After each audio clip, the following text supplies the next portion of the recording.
The U.S. is currently under attack. In fact, we all have been taken hostage. But this, but this has nothing to do with terrorists or terrorism. We have been taken hostage by drug users and distributors. It is essential to the U.S. not only to continue the efforts for drug enforcement, but to increase it as well. The war on drugs is a national battle cry for the United States in its efforts to subdue illegal drug usage. Former President Richard Nixon coined the phrase the war on drugs. There are many new laws with harsher fines and or imprisonment to deter illegal activities. These activities do not include usage. These activities just don't include usage, but manufacturing and distribution as well. The fight against drug usage has been around for many years. In 1880, an agreement between China and the United States halted the shipping of opium between the two countries. Just like any other war, the war against drugs is a costly one. Can anybody tell me just about how much the U.S. spent on deterring drug usage in America alone? Yes. 5 billion. Well, according to statistics, in 2005, the U.S. spent $45 billion just to stop drug usage.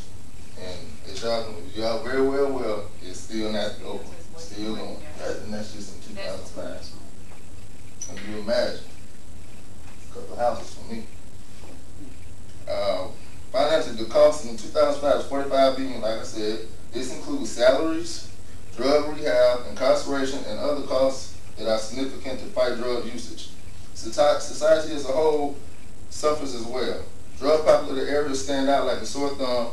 They usually are in rundown areas with boarded up houses and abandoned cars that litter the streets.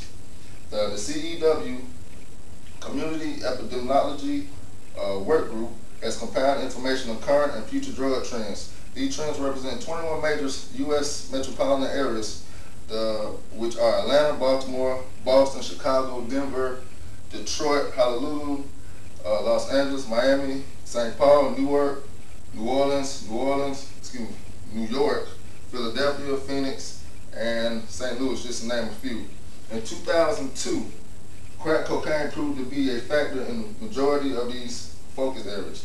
Atlanta, Baltimore, Chicago, Miami, Philadelphia were among the highest in these areas around 2002. Cocaine usage overshadows meth usage in the West Coast. Also, although high heroin rates continue in Boston, Chicago, Detroit, and New York, they remain relatively unchanged. The emergency department in San Francisco reported a 110% increase of oxycodone cases. Marijuana is most frequently used in these areas. The levels of use and abuse are high among adolescents and young adults. Marijuana usage increased in Miami, Philadelphia, Phoenix, and San Diego. Seattle, Chicago, and San Francisco had decreases in marijuana usage.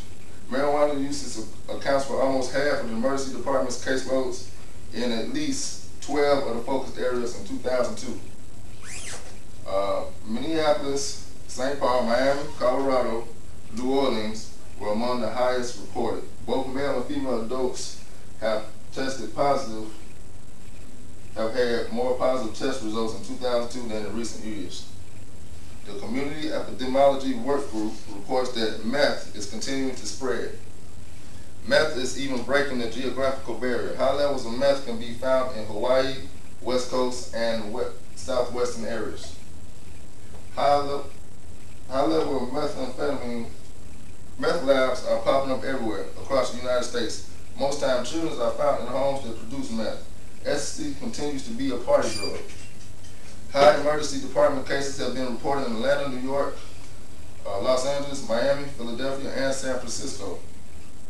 Today, teens are most likely to abuse prescription drugs and over-the-counter medications. They have used these medications because they feel it's relatively safer than illegal drugs.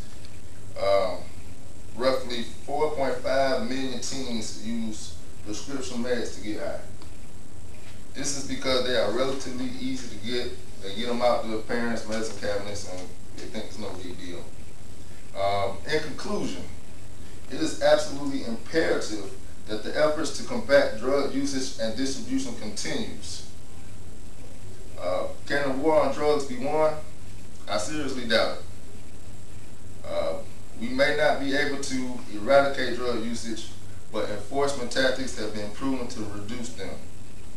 As long as there is a demand, there will be people willing to supply the product. Thank you.